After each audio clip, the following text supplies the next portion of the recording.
ابا جان آپ کو جو خواب میں اللہ کی طرف سے حکم ملا وہ پورا کر. تو پتا چلا کہ نبی کو جو خواب آتا ہے وہ وحی ہوتا ہے. تو وحی کے ذریعے سے حضرت عمر کے بارے میں زبانی نبوت سے 3 بشارتیں سنائی گئی. ایک کمال ایمان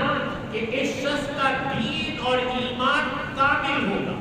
اور دوسرا کمال علم، اللہ تعالیٰ اس شخص میں اتنا علم رکھیں گے کہ اگر میرے بعد کوئی نبی بنانا ہوتا تو اللہ عمر کو نبی بنا دے. اور تیسرا کمال اقتدار، مسلمانوں کی ایسی سنہری دور، ایسی سنہری حکومت جو قیامت تک کے لیے ایک نمونہ اور آئیڈیل بن جائے گی. تو یہ کمال اقتدار، کمال علم اور کمال دین اور کمال ایمان، یہ 3 خوشخبری اللہ تعالیٰ نے حضور پاک کی زبان سے حکومت کو سنوا دی تھی کہ اللہ یہ 3 دولتیں عمر کو عطا فرمائیں گے. ایمان بھی کامل ہوگا، علم بھی کامل ہوگا اور اقتدار بھی کامل ہوگا. اس وقت اگر آپ کی حکومت کا جائزہ لیا جائے تو آپ نے مدینے کی سرزمین میں بیٹھ کر جہاں جہاں تک حکومت کی ہے، اگر آپ آج کا نقشہ اٹھا کے دیکھیں تو آج کے نقشے میں وہ 21 ملک بنتے ہیں. 21 ملک جو آج کے نقشے میں ہیں، حضرت عمر رضی اللہ تعالیٰ عنہ اکیلے ان پر حاکم تھے اور اس پورے علاقے کی نگرانی ایک مدینے میں بیٹھ کر درویش کر رہا تھا. اور میں نے کہا اس کا جائزہ لے رہا تھا کہ اس کو کیسے چلانا ہے. حضرت عمر رضی اللہ تعالیٰ عنہ جب مسلمان ہونے کے لیے اپنی بہن کے ہاں سے آئے ہیں، اپنی بہن کے گھر گئے تھے اور وہاں تلاوت سنی. پہلے تو مار پیٹ کی تھی، لیکن ایمان بھی عجیب چیز ہے، جب یہ دل میں آ جاتا ہے بھائیو پھر یہ نکلا نہیں کرتا. اللہ تعالیٰ ایسا ایمان مجھے اور آپ کو عطا فرمائے. حضرت عمر کی بہن نے کہا تھا کہ جو کر سکتے ہو کر لو، لیکن جو کلمہ پڑھ لیا اس کو تمہاری مار پیٹ اور ڈر سے چھوڑ نہیں سکتے. آخر میں بھی عمر کی بہن ہوں، تو ان کو ساتھ لے کر جب حضور کی خدمت میں آئے ہیں تو رسول پاک صلی اللہ علیہ وسلم حضرت ارقم رضی اللہ تعالیٰ عنہ ان کے گھر میں تھے. دروازہ کھٹکھٹایا، تلوار ڈالی ہوئی تھی. آئے تو صحابہ کرام نے دیکھا تو صحابہ کرام نے عرض کیا یا رسول اللہ عمر ہے اور تلوار ڈال کے آیا ہے. حضرت امیر حمزہ رضی اللہ تعالیٰ عنہ یہ پہلے اسلام لا چکے تھے. فرمایا گھبراؤ نہیں، اگر بری نیت سے آیا ہے تو اس کی تلوار سے میں اس کی گردن اڑا دوں، اور اچھی نیت سے آیا تو بہت اچھا ہے، ہم مرحبا کہتے ہیں. حضرت عمر رضی اللہ تعالیٰ عنہ جب داخل ہوئے تو رسول پاک صلی اللہ علیہ وسلم نے خود آگے بڑھ کر استقبال کیا، معانقہ کیا، اپنے سینے کے ساتھ لگایا، اور اس کے بعد آپ نے اپنا دست اقدس عمر کے سینے پر 3 دفعہ پھیرا اور پھیر کر کہا یا اللہ اس سینے سے کدورت اور دشمنی کو نکال دے اور اس سینے کو ایمان سے بھر دے. یہ آپ نے 3 دفعہ حضرت عمر کے سینے پر ہاتھ پھیر کر دعا فرمائی اور اس کے بعد بٹھایا اور پوچھا کیسے آنا ہوا؟ تو عرض کیا یا رسول اللہ اسلام لانے کے لیے آیا، مسلمان ہونے کے لیے آیا ہوں. تو جب آپ نے مسلمان ہوئے کلمہ پڑھا ہے تو رسول پاک صلی اللہ علیہ وسلم نے فرمایا یہ جبریل آ گئے ہیں اور آ کر مجھے بتا رہے ہیں اللہ کے رسول عمر کے مسلمان ہونے کی خوشخبری آسمان پر فرشتے بھی ایک دوسرے کو دے رہے ہیں کہ آج عمر مسلمان ہوئے ہیں. اس کی خوشی صرف دنیا میں نہیں بلکہ آسمانوں پر فرشتے جو ہیں وہ بھی ایک دوسرے کو مبارکباد دے رہے ہیں کہ عمر آج مسلمان ہو گئے ہیں. اور حضرت عمر رضی اللہ تعالیٰ عنہ نے مسلمان ہوتے ہی عرض کیا تھا اللہ کے رسول اب اس گھر میں بند کمرے میں نماز نہیں پڑھی جائے گی، اب بیت اللہ جا کر علی الاعلان نماز پڑھی گئی. اور رسول پاک صلی اللہ علیہ وسلم اور مسلمانوں کو ساتھ لے کر بیت اللہ پہنچے ہیں اور جا کر علی الاعلان نماز ادا کی. تو میں نے عرض کیا کہ آپ جب اسلام لائے ہیں تو اس پر زمین و آسمان پر خوشی منائی گئی کہ اللہ تعالیٰ نے آج عمر کو اسلام کی دولت سے سرفراز کر دیا ہے. حضرت عبداللہ ابن مسعود رضی اللہ تعالیٰ عنہ فرماتے تھے کہ حضرت عمر کا اسلام لانا یہ اسلام کی فتح تھا، اور حضرت عمر کا ہجرت کرنا یہ اللہ کی مدد تھی، اور حضرت عمر کا حاکم خلیفہ بادشاہ بننا یہ میرے اللہ کی کائنات پر رحمت تھی۔ حضرت عمر کو اللہ نے ایک رحمت کی صورت میں دنیا میں بھیجا تھا، اور میں نے کہا اس زمانے کی جو بڑی سپر طاقتیں اپنے آپ کو سمجھتی تھی، جنہیں کیسر و کسرا کہا جاتا ہے، ایک طرف روم اور دوسری طرف ایران، یہ دو بادشاہتیں اس وقت دنیا کی سپر طاقت سمجھی جاتی تھی۔ اس مرد قلندر نے مدینہ طیبہ میں بیٹھ کر دونوں طاقتوں کو، چاہے وہ رومی ہو اور چاہے وہ ایرانی ہو، دونوں کو مسلمانوں کے ہاتھوں سے فتح کر کے دکھایا۔ ایران بھی آپ کے ہاتھ سے فتح ہوا اور رومی بھی آپ کے ہاتھ سے فتح ہوئے۔ ان دونوں طاقتوں کو میں نے کہا فاتح جو ہے وہ حضرت عمر رضی اللہ تعالیٰ عنہ ہے۔ آپ مدینے میں بیٹھ کر قائدانہ صلاحیتوں کے ساتھ اپنے لشکروں کو بھیج رہے ہیں، اور میں نے کہا ان کی رہنمائی فرما رہے ہیں۔ تو اللہ تعالیٰ نے دونوں طاقتوں کو اسلام کے سامنے سرنگو کیا، وہ حضرت عمر رضی اللہ تعالیٰ کی فراست۔ اللہ تعالیٰ نے عدل و انصاف کا وہ ملکہ دیا تھا کہ روئے زمین پر شاید اتنا اونچا عدل و انصاف کوئی شخص پیش نہ کر سکے جو خود حضرت عمر رضی اللہ تعالیٰ نے پیش کیا۔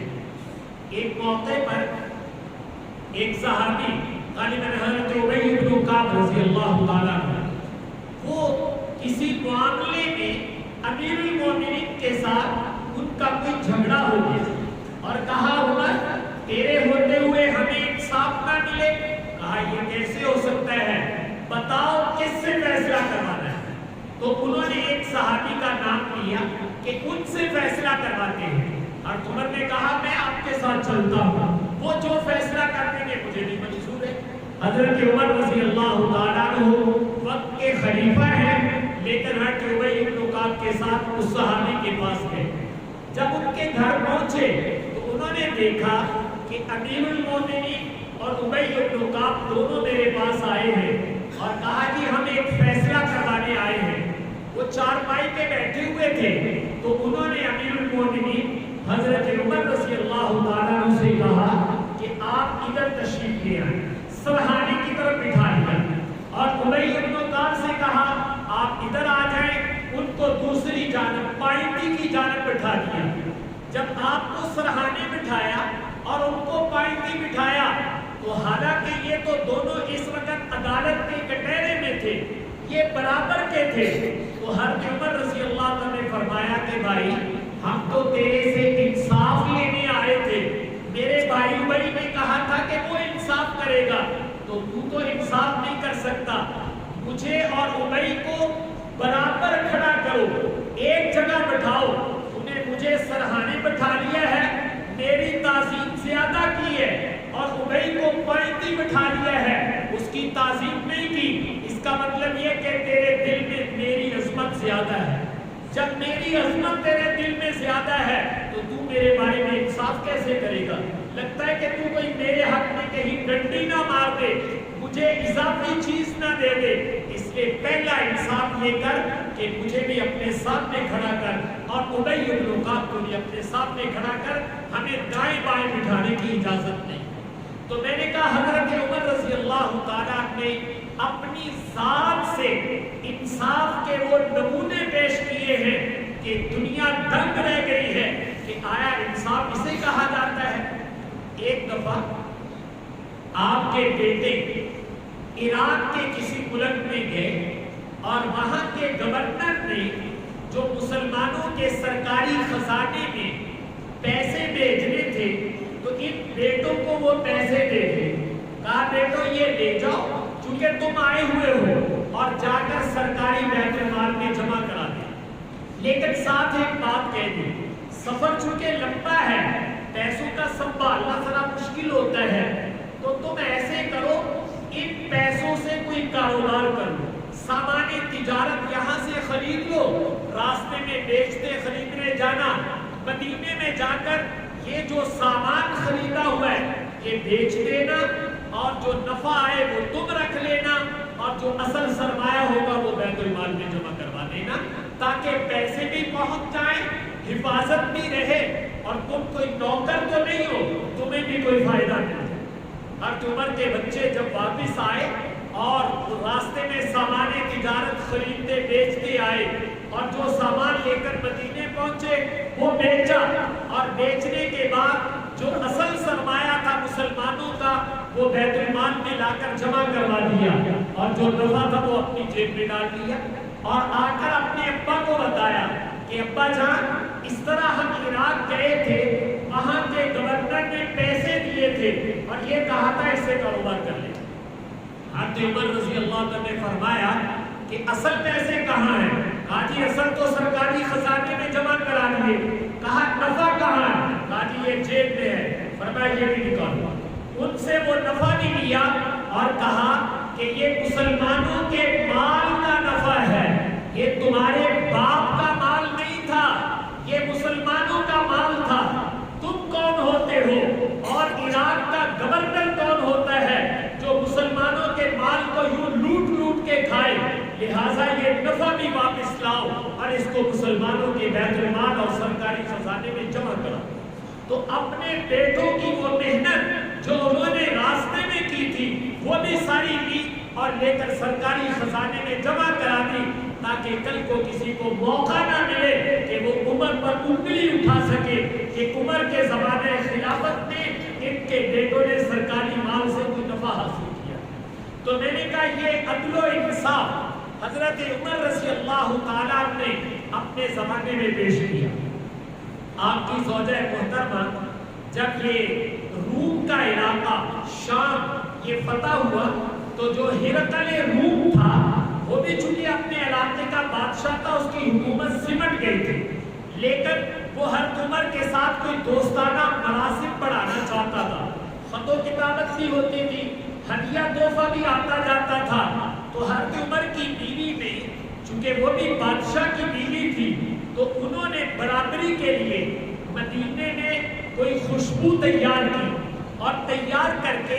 مسلمانوں کے قاصد کے ہاتھ وہ خوشبو ہرقل روم کی بیوی کے لیے بھیجی کہ یہ ہماری طرف سے آپ کو تحفہ ہے۔ جب وہ خوشبو ادھر گئی تو اس نے دیکھا بہت عمدہ خوشبو ہے اور امیر المومنین کی بیوی نے تیار کر کے خود بھیجی ہے، تو اس نے کیا کیا کہ وہ شیشی جس کے اندر یہ خوشبو بھر کے بھیجی گئی تھی ہیرے جواہرات کے ساتھ وہ شیشیاں بھر کے واپس دے کہ یہ ہماری طرف سے ہیرے اور جواہرات یہ اس خوشبو کا عوض ہے جو امیر المومنین کی بیوی نے ہمارے لیے بھیجی۔ جب وہ ہیرے جواہرات واپس آئے تو انہوں نے امیر المومنین اپنے شوہر حضرت عمر کو بتایا کہ میں نے خوشبو بھیجی تھی اور انہوں نے یہ ہیرے جواہرات میرے لیے بھیجے۔ تو حضرت عمر نے فرمایا کہ تم خوشبو خود دینے کی تھی کہ مسلمانوں کے قاصد گئے تھے؟ حاجی وہ تو مسلمانوں کے قاصد اور سفیر گئے تھے۔ فرمایا اس پر خرچہ مسلمانوں کا ہوا ہے، لہٰذا یہ سارے ہیرے جواہرات واپس کیے جائیں، یہ سرکاری خزانے میں جمع کروائے جائیں گے اور تمہاری خوشبو پر جتنا خرچہ ہوا ہے وہ ہم تمہیں ادا کریں گے۔ وہ سارے ہیرے جواہرات آپ نے سرکاری خزانے میں جمع کرائے اور جتنا خرچہ خوشبو بنانے پر ہوا تھا وہ اپنی بیوی کو ادا کر دیا۔ میں نے کہا یہ وہ عدل فاروقی ہے کہ جو رہتی دنیا تک انسانیت کے لیے مشعل راہ ہے کہ اللہ تعالیٰ نے انصاف ان کے مزاج میں کوٹ کوٹ کے بھرا ہوا تھا، اور ان کے زمانے میں نے کہا تھا مجال کیا ہے کسی کی کہ کوئی اس طرح کی حرکت کر جائے۔ آپ مدینہ طیبہ میں ہیں، مصر کا ایک باشندہ وہ روتا ہوا آیا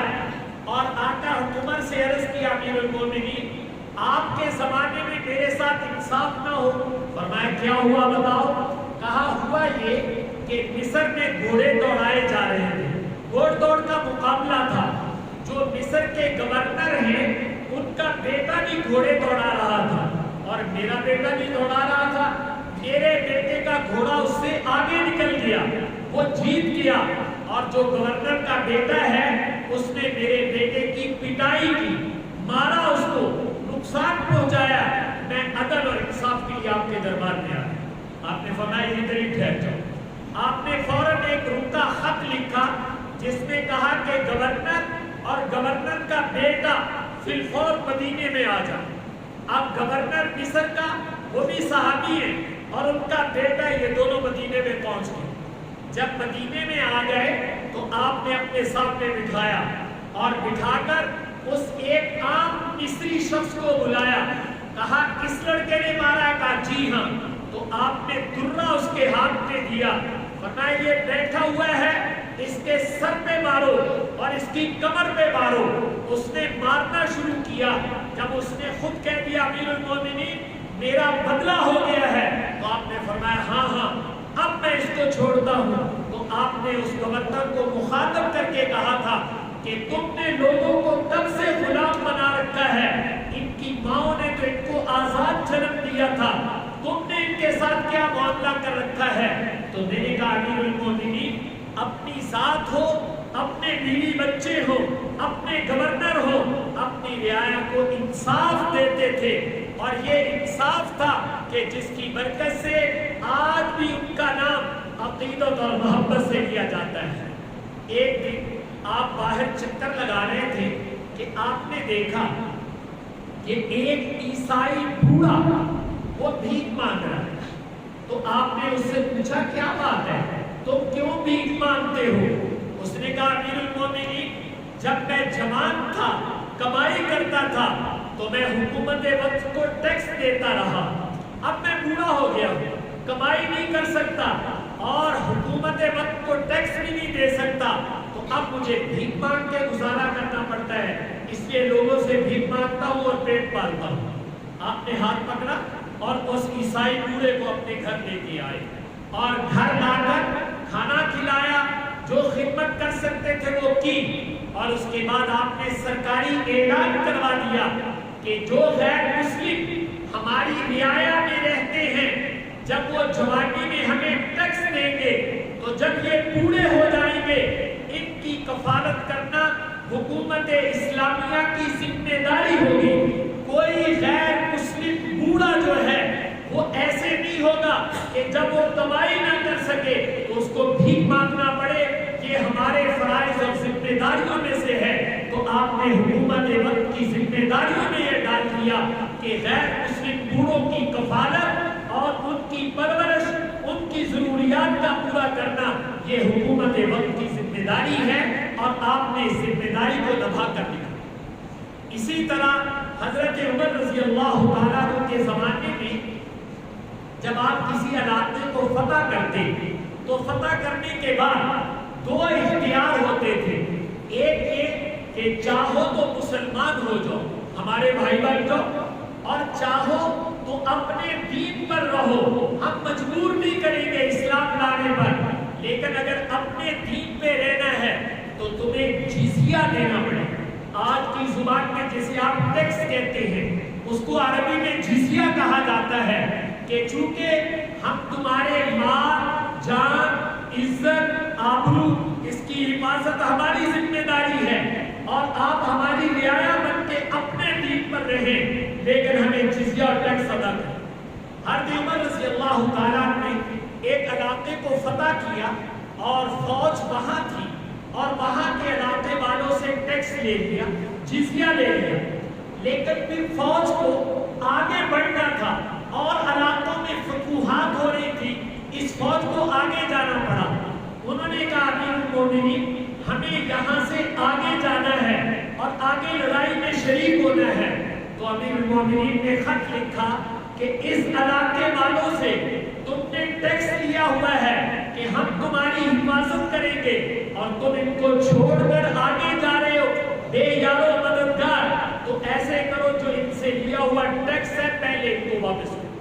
ان سے کہو کہ ہم نے جو تمہارے سے ٹیکس لیا تھا وہ اس وجہ سے لیا تھا کہ تمہاری مال، جان، عزت، آبرو کی ہم حفاظت کریں گے، ہمیں چونکہ آگے جانا پڑ گیا ہے، یہ لو تمہارا ٹیکس ہم تمہیں واپس کر دیں۔ صاحبو یہ وہ تاریخ ہے جس کو مسلمانوں کی سنہری تاریخ کہا جاتا ہے، لیکن آج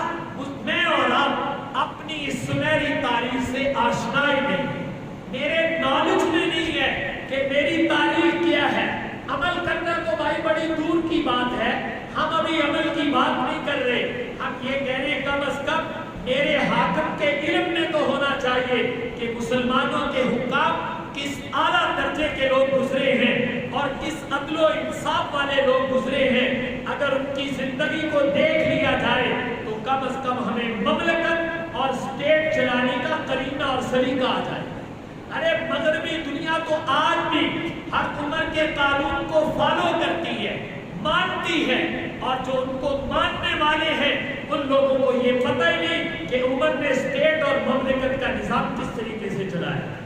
حضرت عمر رضی اللہ تعالیٰ عنہ ایک دفعہ بیمار ہوئے،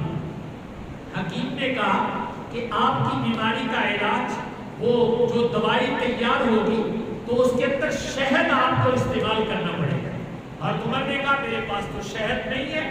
تو دوستوں نے کہا کہ جو سرکاری خزانہ ہے جسے بیت المال کہتے ہیں وہاں شہد آیا ہوا ہے، آپ وہاں سے لے لیں۔ کہا وہ کون سا میرے باپ کا ہے کہ میں وہاں سے جا کے لے لوں، وہ تو نہیں میں لے سکتا، چلو یوں کرتا ہوں میں مسجد نبوی میں جاتا ہوں، تمام مسلمانوں کے سامنے اعلان کرتا ہوں کہ تمہارا امیر المومنین، تمہارا بادشاہ وقت بیمار ہے اور ڈاکٹر کہتا ہے کہ تمہارے علاج کے لیے شہد استعمال کرنا پڑے گا، میرے گھر میں شہد نہیں ہے،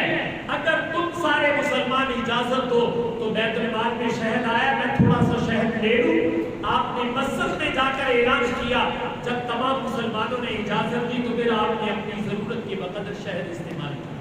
صاحبو یہ ہے وہ عمر جس کو رسول پاک صلی اللہ علیہ وسلم نے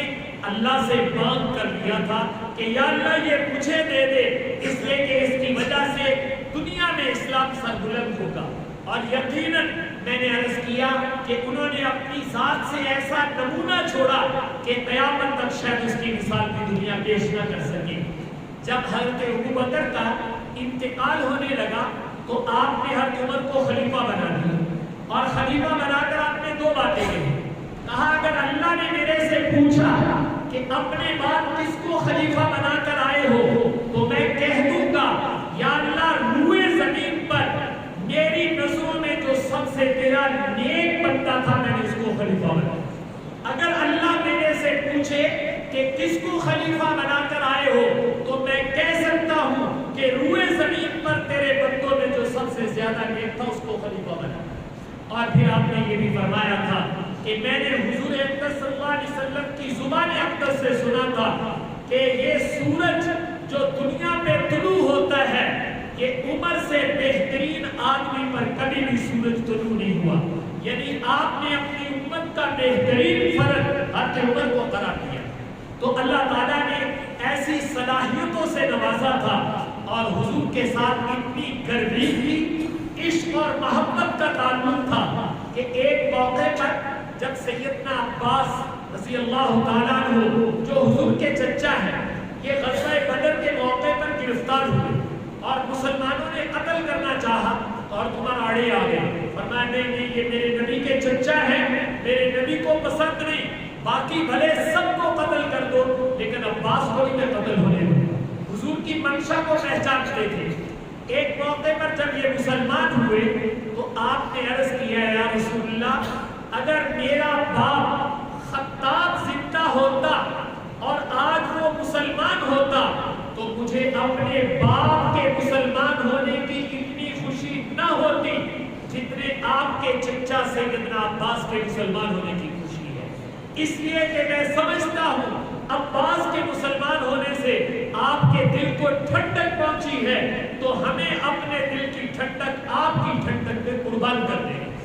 اس لیے ہم اپنے باپ کے مسلمان ہونے پر بھی اتنے خوش نہیں ہوتے جتنے آپ کے چچا کے مسلمان ہونے پر خوش ہوتے ہیں۔ تو بھائیو یہ عقیدت ہے، یہ محبت ہے، اور میں نے کہا ان کی مثالی زندگی وہ میرے اور آپ کے لیے مشعل راہ ہے۔ بس ایک بات ہے سنا کر بات ختم کرتا ہوں، جب آپ کو خنجر مارے گئے اور آپ بے ہوش ہو اور ہوش نہیں آ رہا تھا، صحابہ اکرام بڑے پریشان تھے کہ امیر المومنین بے ہوش ہو گئے ہیں، ہوش نہیں آ رہا ہے۔ ایک صحابی آئے، انہوں نے کہا مجھے لے چلو میں ان کو